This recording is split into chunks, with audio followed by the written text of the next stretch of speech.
Hello guys, आज चाहिँ हामी यहाँ अशोक दादा अनि माइजू आशिका म तित्री टिप्न आएको। यहाँ चाहिँ यत्रो ठुलो रुख छ।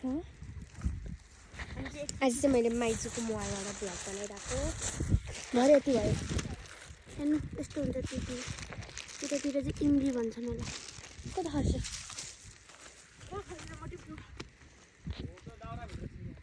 मेरो छिरो एउटा खस्यो यहाँ देखाउँछौँ गाइस साथीहरू। यसरी पाकेर पुरै सुकिसक्यो हो। भित्रको बोडी कस्तो मिठो। वाह आम्मा ठुलो भिडियो देखाउँ। कति ठुलो पनि कस्तो मिठो हुन्छ है गाइस यहाँको यतिका। यो चाहिँ खानेकुरा हो है गाइस। पुगिसक्यो नै दालले बोलाउनु खान्छु।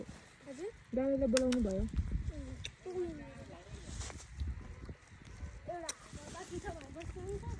हाम्रोतिर तित्री पनि भन्छ अनि इमली पनि भन्छ होइन त। इमली पनि भन्छ है